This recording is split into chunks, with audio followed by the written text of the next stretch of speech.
I'm very pleased to have on our stage Anand Giridharadas, author of Winner Takes All, the elite charade of changing the world. So it has been said, you're all part of the problem.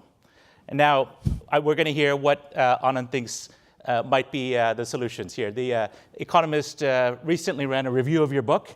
To your surprise, I think, quite glowing, although it did refer to your tome as a polemic.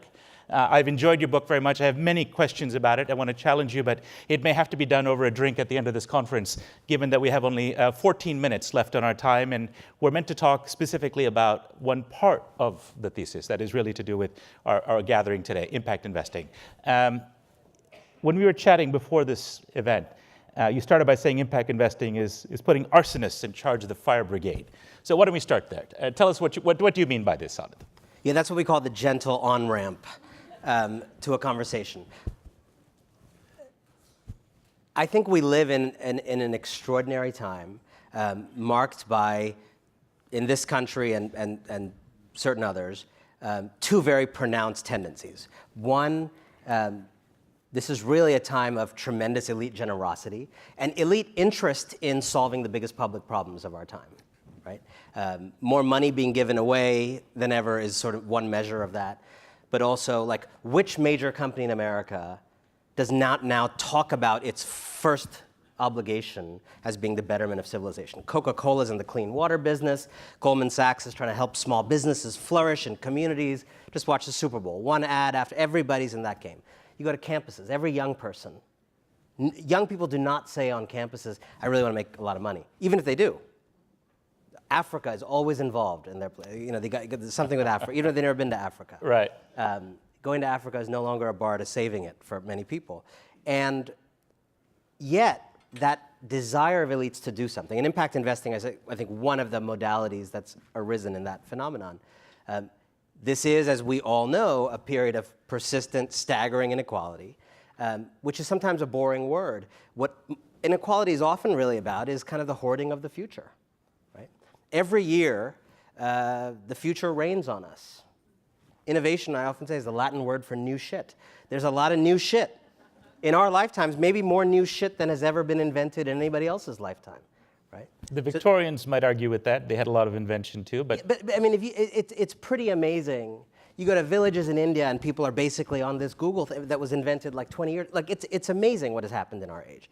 And yet, the staggering fact of our age is that the benefits, the real material benefits of most of the extraordinary innovation in all of our lifetimes has been captured by relatively few people. And when you say material benefits, specifically the money, the assets. Money? Because if we talk about other benefits, public health benefits, poverty alleviation. Around the world, yes. There's been dramatic spreading of vaccines, poverty alleviation in India and China alone. got out of their way, right. got out of their own way from a policy perspective. Right. So there have been connectivity, right? This year, correct. The UN says half of the world will be connected on the internet. Many more have smartphones. Absolutely. So there are other benefits also. A few crumbs that the rich allow to fall to the poor, you might put. But this is a time of dramatic improvement also, isn't it? Absolutely. But it's a time of dramatic improvement largely because of two countries, if you actually look at the data. And what those two countries did was reverse barbaric policy failures. And by the way, those two countries is not a story of untrammeled capitalism, the way it's often casually, mentioned by billionaires as being. I've reported in both countries. Both of those, India and China, did more government action in the same period of the market opening than would ever be possible in this country. So, it's a very complicated story there too. But my point is, in this same period of elite generosity, how is it? I became curious. How is it? This is also the period of inequality, also the period where 82% of new wealth created in 2017 went to the top 1%. How is it that the same people who are helping, who are wearing those bracelets every time they go to Africa, the rich guy bracelets from Africa, who are doing impact investing or philanthropy or whatever, and who are genuinely doing those things and having some impact with those things, how is it that those same people are also in the way they run their businesses, in the kind of policies they fight and lobby for, in the kind of tax evasion and avoidance that they practice, fighting against their own best efforts, and undermining by operational daylight what they do by philanthropic moonlight. So let's make the connection between this argument. please feel free to express your views. Mom, thank you for coming. Yeah.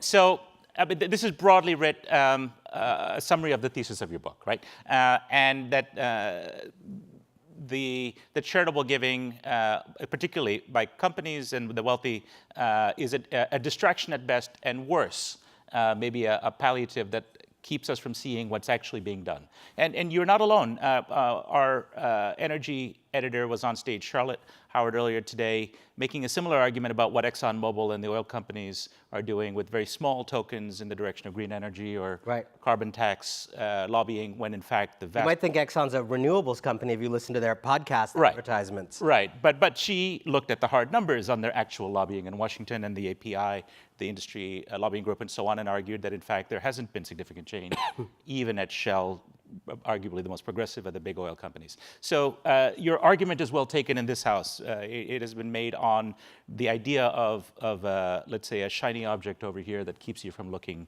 where the real action is. But I want you to bring that argument home, because this is an event on impact investing, which is a little bit different than fat cats giving away money, right? And these are people who say they're in it, most of them, for returns, for financial returns, often for pensioners and other people. Ordinary people have, their funds invested, and they're making the claim, a lot of the people in this room that have been on the stage, that rather than simply maximizing their dollar revenue and not being concerned about anything else, that if they begin to be concerned about issues that touch on issues you care about, inequality, we're about to have a session after this one on the refugee crisis and what novel forms of finance could help them in that situation, that this direction of some of their returns towards the problems of the age, you argue, is a bad thing. Can you spell out that exactly? Is it still the chimera argument, or is it something more specific to impact investing you can bring to us? In the short time we have left, I want to drill down. A lot of what I'm trying to get people to do with this book is to move beyond marginal thinking. Okay? So often a marginal act is a good thing.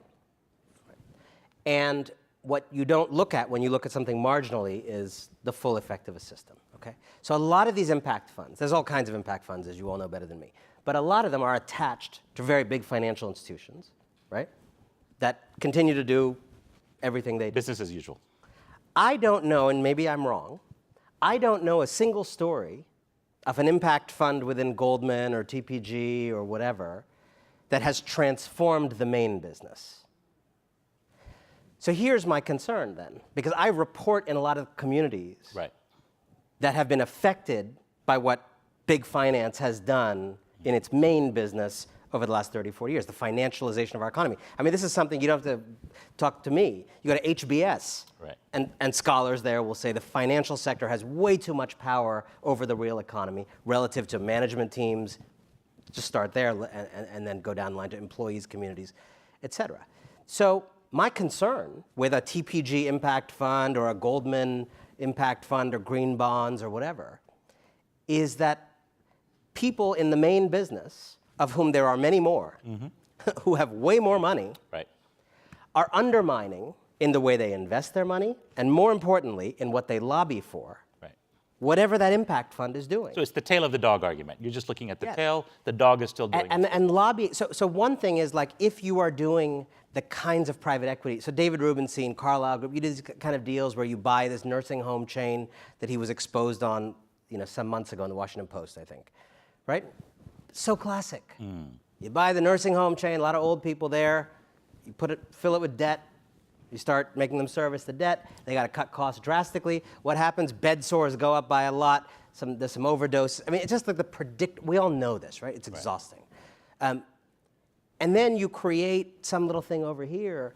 I just don't think, I have seen zero evidence that any of that new stuff can compensate in any way. It would just be better to bring that impacty spirit to the actual work of the actual organization, right?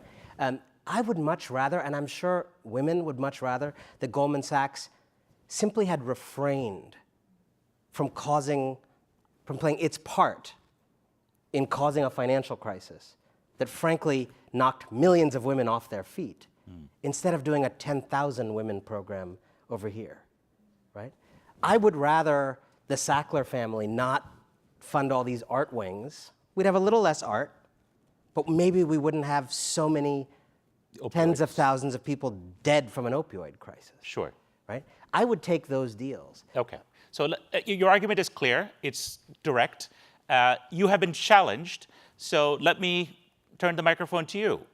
Somebody want to put a question or a response? Yes, there's a lady with a hand right here. Bear in mind, rules of civility, please. Just as I ask of our guest, I ask all of us. And please identify yourself. My name is Elsie Mayo, and I'm the founder of a company called Humanity, Inc., and I'm representing the Green Money Journal. Civility, yes, I'm a fan. What's going to make the difference? Great question. I think we are actually living through a remarkable turning point right now. Excuse me. You know, a lot of how I believe this kind of age of extreme inequality, of, in some ways, the way I think about it is kind of capital supremacy, where the values of capital were allowed to supersede the values of people and of communities. That, we think of that kind of stuff as held together by hard power, by tanks and fortresses. A lot of that is held together by culture and values and what we all unconsciously think to be true. And what I believe is happening, and I tried to write this book to give my own little, poke in the balloon, but I think an entire balloon of assumptions, like win-win social change is the best. Not true. That just means rich people want to profit from the world changing and refuse ways of allowing it to change that don't benefit them. Doing well by doing good, these kinds of things where you can use generosity as a substitute for justice, these kinds of things where you don't have to change what you do in your day job and you just do a side hustle of virtue. I really think our conversation, if you've been paying attention even the last few weeks and months, is changing. And I think the billionaires know that. I know that privately talking to people. I think, in Davos this year when they were all making their comments about tax policy, it didn't have the swagger and confidence. It had a tremendous insecurity. I think they understand that a certain kind of game of BS is up. And that even if you look at the recent election here, but you look at the election of Trump, you look at Brexit, all these disparate forms of chaos, some good, some not good, to me suggest a deflation of a theory that's governed us for the last 40 years, which is what is good for business people and entrepreneurs. The times are opportune for the kind of change that you advocate. You've caught a moment with your book. You mentioned tax in passing. We all know that video of a historian at Davos who talked about taxes. Give us 3 ideas, put it on the table. We don't have time to unpack it, that are concrete, that would get towards the change you want us to see. Is it fundamentally about redistribution of income, taxes? Is that what we're talking? I would say we need a moratorium on impact investing until finance is actually unwinds its complicity in the massive undertaxation of rich people. All right, you're all out of work, first start. Right. Okay, second. And if you work in that field, actually be an advocate within your company to stop doing tax avoidance, stop doing tax evasion, crack down on tax havens, and actually solve that issue first. That would be some real impact. I think the second would be we need a whole conversation about the future of work, right? And that's labor, that's collective bargaining. Workers have no leverage in the financialized world we're in. And again, solving that problem is going to help people on a scale. You all love scale. That there's some real scale there. And actually we had discussed the need for a new social contract in an earlier session. Correct. So that's good. Okay. And then I think the biggest thing that will actually create that connection between an age that's been long on innovation and short on progress is education. And in this country, that starts with something very simple, which is ending class segregation, which is legal and constitutional in this country. We allocate schools according to how big mommy or daddy's house is. And that is manifestly cruel. Those of us in this room— This is done through property taxes and the way that education which is a way that virtually no other rich country does it. Sure. And those of us in rooms like this are the great beneficiaries of this policy, because whether or not your kids go to public school, you have good schools in your neighborhood, you have good parks, good tennis courts, and your home values are 30 to 40% higher in many cases. We all need to be abolitionists for the class segregation of American education. All right, you gave us 3 concrete things. I applaud you for that. I thank you for coming on our stage and facing, the room of do-gooders who should go back and do better.